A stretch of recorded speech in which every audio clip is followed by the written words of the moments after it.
다윗이 사울이 자기의 생명을 빼앗으려고 나온 것을 보았으므로 그가 십광야 수풀에 있었더니 사울의 아들 요나단이 일어나 수풀에 들어가서 다윗에게 이르러 그에게 하나님을 힘있게 의지하게 하였는데 곧 요나단이 그에게 이르기를 두려워하지 말라. 내 아버지 사울의 손이 내게 미치지 못할 것이요 너는 이스라엘 왕이 되고 나는 내 다음이 될 것을 내 아버지 사울도 안다 하니라.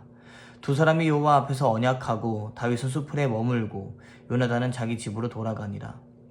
그때에 10사람들이 기브아에 이르러 사울에게 나와 이르되 다윗이 우리와 함께 광야 남쪽 하길라 산 수풀 요새에 숨지 아니하였나이까.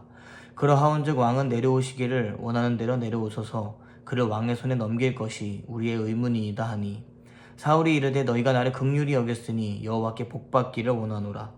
어떤 사람이 내게 말하기를 그는 심히 지혜롭게 행동한다 하나니 너희는 가서 더 자세히 살펴서 그가 어디에 숨었으며 누가 거기서 그를 보았는지 알아보고 그가 숨어있는 모든 곳을 정탐하고 실상을 내게 보고하라. 내가 너희와 함께 가리니 그가 이 땅에 있으면 유다 몇천 명 중에서라도 그를 찾아내리라 하더라. 오늘의 본문은 사울이 계속해서 다윗을 죽이기 위해 추격하고 다윗은 사울을 피해 도망치는 상황을 배경으로 하고 있습니다. 사울은 이미 영적으로 무너진 상태였기 때문에 어떻게든 다윗을 죽이려고 합니다. 계속되는 도피 생활에 다윗은 지치고 매우 힘든 상태였을 것 같습니다. 그런 다윗에게 한 남자가 찾아옵니다. 그의 이름은 요나단입니다.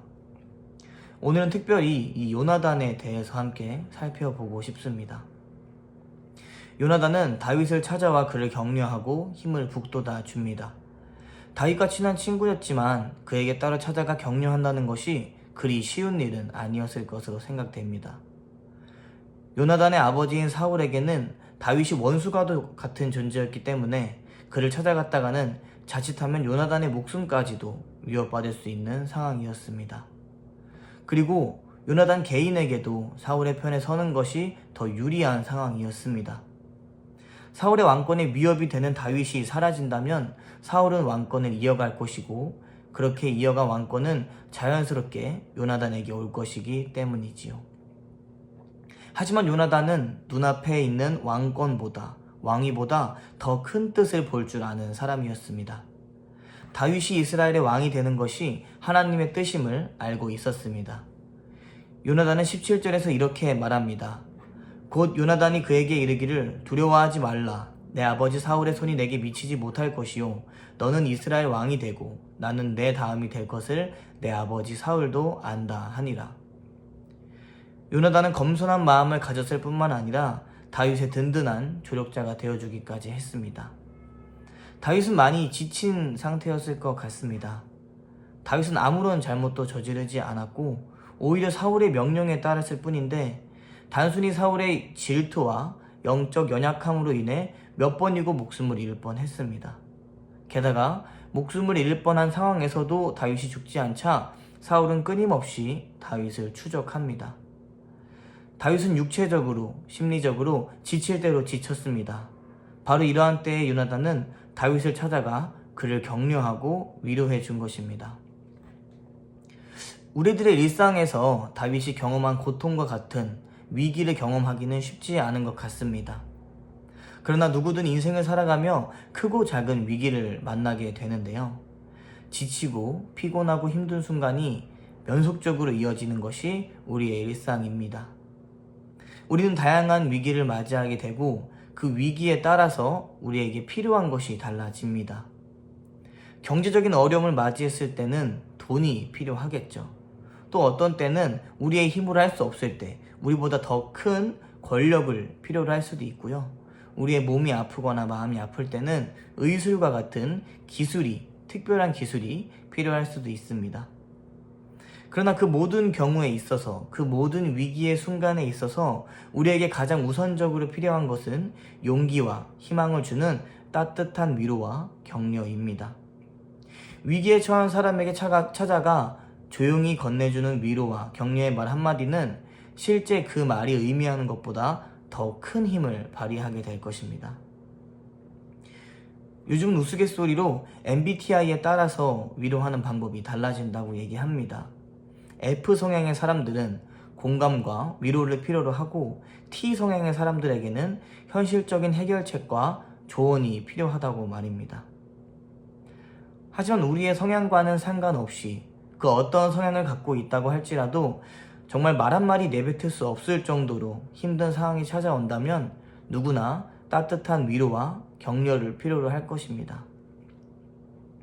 우리는 회복하는 방법을 알고 있습니다. 어떻게 회복해야 하는지도 알고 있습니다. 우리는 하나님의 자녀이기에 하나님 안에서 회복을 해야겠죠. 그래서 기도를 통해, 찬양을 통해, 말씀을 통해 위로를 얻을 수 있습니다. 하지만 하나님께서는 우리의 든든한 동역자들을 사용해서 우리를 위로하시기도 합니다. 우리의 주변 사람들을 사용하셔서 우리를 회복시키기도 하십니다. 그 말이 의미하는 바는 반대로 말하면 우리도 누군가를 회복시킬 수 있는 축복의 통로가 될 수 있다는 말입니다. 누군가는 이렇게 말할 수도 있습니다. 내가 누군가에게 위로의 말 한마디를 건넨다고 해도 실질적으로 그 사람의 상황이 나아지는 것은 없다고 말입니다. 오늘의 본문의 내용도 마찬가지입니다. 요나단이 다윗을 찾아와 위로해 주었지만 다윗의 상황은 하나도 달라지지 않았습니다. 여전히 다윗은 쫓기는 신세였고 상황은 나아질 기미가 보이지 않았죠.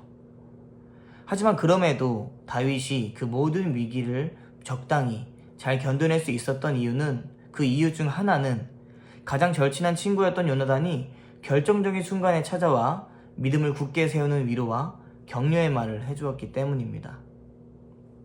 그렇기 때문에 우리는 실패하고 지쳐있고 슬픔에 잠겨있는 이들을 위로하고 또 격려하기 위해 방문하는 것을 결코 작게 여겨서는 안 됩니다.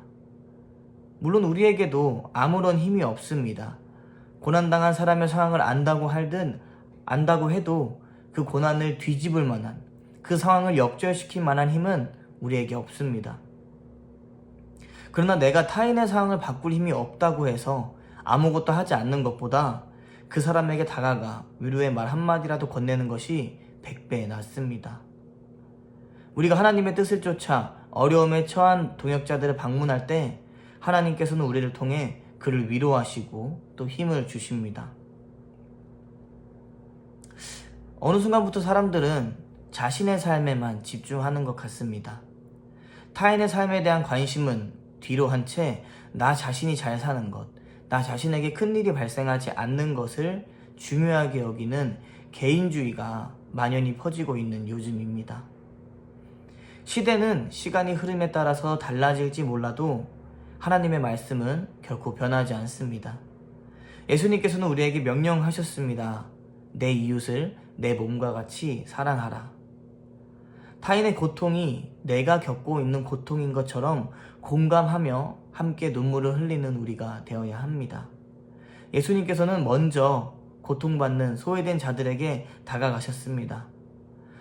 사람들은 하나같이 예수님을 손가락질하고 비웃었지만 예수님은 그런 것들에 굴하지 않고 그들의 손을 잡으시고 그들을 치유하시고 그들을 위로하셨습니다. 그런 예수님의 모습을 닮아가는 우리가 되었으면 좋겠습니다.